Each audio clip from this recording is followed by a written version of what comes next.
ઓમ નમઃ શિવાય. જય માં પાર્વતી. જય ભોલેનાથ. ઓમ ત્રંબકમ યજામહે સુગંધિમ પુષ્ટિવર્ધનમ ઉર્વારુકમિવ વંદન મૃત્યોર્મોક્ષીયમામૃતા. મિત્રો, સ્વાગત છે તમારું મારી યુટ્યુબ ચેનલ સનાતન ભક્તિમાં. આજે આપણે મહાશિવરાત્રિના મહત્ત્વ, તેની પૂજા, તેની વિધિ અને તેના શુભ મુહૂર્ત કયા કયા છે, તેના 4 પ્રહર મુજબ તેના શુભ મુહૂર્ત આપણે જોઈશું. જય ભોલેનાથ. જય માં પાર્વતી. શિવ પાર્વતી. આ વર્ષે મહાશિવરાત્રિનું વ્રત 26 ફેબ્રુઆરીએ રાખવામાં આવશે. એવું માનવામાં આવે છે કે આ દિવસે ઉપવાસ કરવાથી ભગવાન શિવ તમારા જીવનમાંથી બધી મુશ્કેલીઓ દૂર કરે છે. આપણા શાસ્ત્રોમાં 3 મહાન રાત્રિઓનો ઉલ્લેખ થયેલ જોવા મળે છે, જેમાં પહેલી કાળરાત્રિ કાળી ચૌદસ, બીજી મોહરાત્રિ જન્માષ્ટમી અને મહારાત્રિ મહાશિવરાત્રિ. શિવરાત્રિ એટલે ભગવાન શંકરને સમર્પિત દિવસ. આમ તો દરેક સોમવાર ભગવાન શિવ એટલે કે દેવાધિદેવ મહાદેવનો આરાધનાનો દિવસ ગણાય છે અને દર મહિનામાં વદ ચૌદસના દિવસે માસિક શિવરાત્રિ ઉજવાય છે. પરંતુ વર્ષમાં શિવરાત્રિનો મુખ્ય તહેવાર કે જે વ્યાપક રૂપથી દેશભરમાં ઉજવાય છે, જે વર્ષમાં 2 વખત એટલે કે એક મહામાસમાં અને બીજો શ્રાવણ માસમાં આવે છે. મહામાસમાં ઉજવાતો શિવરાત્રિનો તહેવાર મહાશિવરાત્રિ કહેવાય છે. મહામાસની કૃષ્ણ પક્ષની ચૌદસના દિવસે ઉજવાતા આ તહેવાર પર શ્રદ્ધાળુઓ કાવડથી ગંગાજળ લઈ આવે છે અને ભગવાન શિવને સ્નાન કરાવે છે. જો કે આ દિવસે ભગવાન શિવના લગ્ન પણ થયા હતા. એવું માનવામાં આવે છે કે જે વ્યક્તિ આ દિવસે ઉપવાસ રાખે છે અને ભોળેનાથની પૂજા કરે છે, ભગવાન શિવ તેની બધી ઈચ્છાઓ પૂર્ણ કરે છે.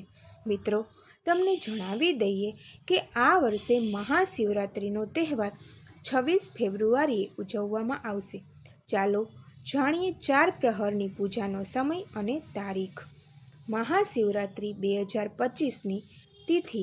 મહાશિવરાત્રિ 2025માં 26 ફેબ્રુઆરીના રોજ સાંજથી શરૂ થઈને 27 ફેબ્રુઆરીની સવારે 8 કલાકે 54 મિનિટે સમાપ્ત થશે.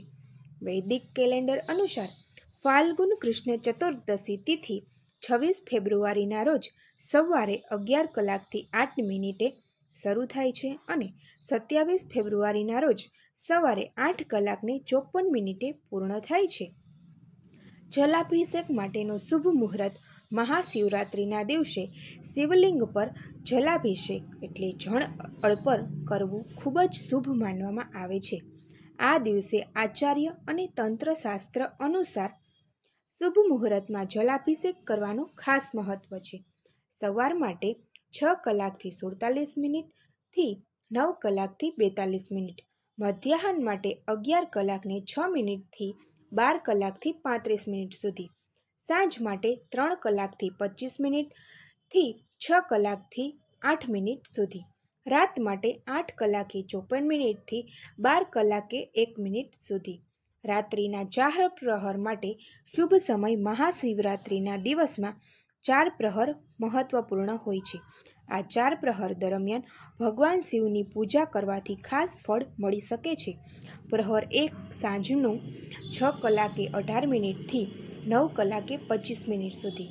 પ્રહર 2 રાતે 9 કલાકે 26 મિનિટથી 12 કલાકે 35 મિનિટ સુધી. પ્રહર 3 બપોરે 12 કલાકે 35 મિનિટથી 3 કલાકે 42 મિનિટ સુધી 27 ફેબ્રુઆરી. પ્રહર 4 સવારે 3 કલાકે 41 મિનિટથી 6 કલાકથી 47 મિનિટ 27 ફેબ્રુઆરી. આ તમામ સમયગાળાઓમાં ભગવાન શિવની પૂજા અને આરાધના કરવી શ્રેષ્ઠ માનવામાં આવે છે. મહાશિવરાત્રિનો આધ્યાત્મિક મહત્વ. મહાશિવરાત્રિના દિવસે છે જ્યારે રાતભર ભગવાન શિવની પૂજા અને આરાધના કરવામાં આવે છે. આ દિવસે વિધિપૂર્ણ રીતે શિવલિંગની પૂજા, જલાભિષેક અને મંત્ર જાપ કરવાથી વ્યક્તિના જીવનમાં અનેક પ્રકારના દુઃખો અને પીડાઓ દૂર થાય છે. જો તમે આ દિવસે ભગવાન શિવની કૃપા પ્રાપ્ત કરવા માગતા હો તો તમારે ભક્તિ અને શ્રદ્ધાથી પૂજા કરવી જોઈએ. આ દિવસે રાત્રિ જાગરણનો ખાસ મહત્વ છે. એવી માન્યતા છે કે આ દિવસે શિવને સમરતા અને પૂજા કરતા વૈદિક પુસ્તકોમાં બતાવ્યા મુજબ તમારા પાપો દૂર થાય છે અને જીવનમાં શાંતિ અને સમૃદ્ધિ આવી શકે છે. મહાશિવરાત્રિના દિવસે પતિ પત્ની જો એક સાથે શિવલિંગ પર જલાભિષેક કરે છે તો એવું માનવામાં આવે છે કે તેમના દાંપત્ય જીવનમાં પ્રેમ અને સહયોગ વધે છે. આ દિવસે ભગવાન શિવની આરાધના ખાસ કરીને દાંપત્ય સંબંધોને મજબૂત બનાવવામાં મદદરૂપ હોય છે. આ તહેવાર વ્યક્તિના જીવનમાં આધ્યાત્મિક ઉન્નતિ લાવે છે. મહાશિવરાત્રિના પાવન અવસર પર શિવના ભક્તો તેમના આત્મિક પ્રગતિ માટે શ્રદ્ધાપૂર્વક પૂજા, મંત્રજાપ, જલાભિષેક અને નમસ્કાર કરી શકે છે. મહાશિવરાત્રિનો તહેવાર શા માટે ઉજવવામાં આવે છે તેની પાછળ ઘણી માન્યતાઓ છે.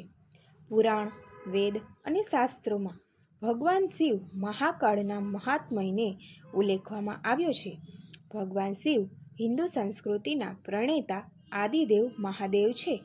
આપણી સંસ્કૃતિમાં માન્યતા પ્રમાણે 33 કરોડ દેવતાઓમાં શિરોમણી દેવ શિવ છે. સૃષ્ટિના ત્રણેય લોકમાં ભગવાન શિવ એક અલૌકિક શક્તિ ધરાવતા દેવ છે. પૌરાણિક ગ્રંથો અનુસાર મહા મહિનાની કૃષ્ણ પક્ષની ચતુર્દશી તિથિએ રાત્રે ભગવાન મહાદેવ લિંગના રૂપમાં એટલે કે નિરાકાર રૂપમાં પ્રગટ થયા હતા. આ નિરાકાર સ્વરૂપની શરૂઆત અને અંત જાણવા માટે ભગવાન વિષ્ણુ અને બ્રહ્મા વચ્ચે સ્પર્ધા હતી, પરંતુ તે બંનેમાંથી કોઈ આ અંગે જાણી શક્યું નહીં. આ બાદ જાણવા મળ્યું હતું કે જ્યોતિર્લિંગના રૂપમાં મહાદેવે પોતાનો પરિચય આપીને અને ભગવાન વિષ્ણુને શ્રેષ્ઠ દેવતા કહ્યા હતા. મહાશિવરાત્રિનો તહેવાર જ્યોતિર્લિંગ સ્વરૂપમાં પ્રકટ થયા હોવાને કારણે ઉજવવામાં આવે છે. મહાશિવરાત્રિ પર્વને લઈને એવી પણ માન્યતા છે કે આ દિવસે ભગવાન શિવ અને પાર્વતીના લગ્ન થયા હતા. આ માન્યતાના કારણે ઘણા મોટા મંદિરોમાં શિવ વિવાહ સંબંધિત પરંપરાઓનું પાલન કરવામાં આવે છે. ઉજ્જૈનના મહાકાલેશ્વર મંદિરમાં શિવરાત્રિ ઉત્સવ 9 દિવસ સુધી ઉજવવામાં આવે છે, જેમાં મહાકાલેશ્વર જ્યોતિર્લિંગને દરરોજ વરરાજાની જેમ શણગારવામાં આવે છે. આવી ઘણી પરંપરાઓ દેશના અન્ય મંદિરોમાં પણ અનુસરવામાં આવે છે. મહાશિવરાત્રિ પર્વને લઈને એક માન્યતા એવી પણ છે કે આ તારીખે દેશના વિવિધ ભાગોમાં 12 જ્યોતિર્લિંગના દર્શન થયા હતા. આ ખુશીમાં આજે પણ મહાશિવરાત્રિ પર્વની ઉજવણી કરવામાં આવી રહી છે. આ 12 જ્યોતિર્લિંગમાં સોમનાથ, મલ્લિકાર્જુન, મહાકાલેશ્વર, ઓમકારેશ્વર, કેદારનાથ, ભીમાશંકર, વિશ્વનાથ, ત્રયંબકેશ્વર, વૈદ્યનાથ, નાગેશ્વર, રામેશ્વર અને ત્રિનેશ્વર. આ તમામ 12 જ્યોતિર્લિંગની કથા અને મહત્વ પણ અલગ જ છે. શિવ શબ્દનો અર્થ શું થાય છે? ઉચ્ચારણમાં અત્યંત સરળ શિવ શબ્દની ઉત્પત્તિ વશકાંતૌ ધાતુ દ્વારા થઈ છે, જેનો અર્થ એવો થાય છે કે જેને બધા પ્રેમ કરે છે, બધા ઈચ્છે છે તે શિવ છે. બધા આનંદ ઈચ્છે છે એટલે શિવનો એક અર્થ આનંદ પણ છે.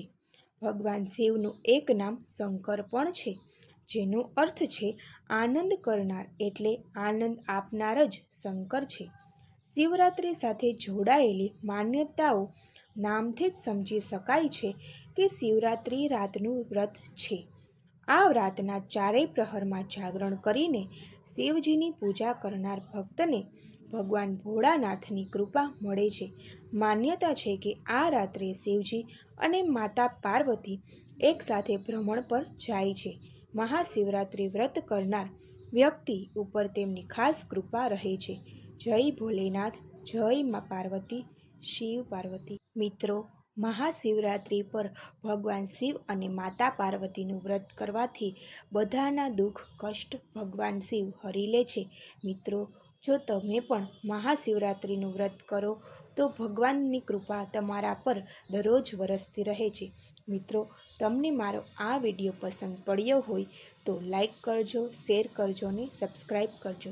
જય ભોલેનાથ, જય મા પાર્વતી, ઓમ નમઃ શિવાય, હર હર મહાદેવ હર.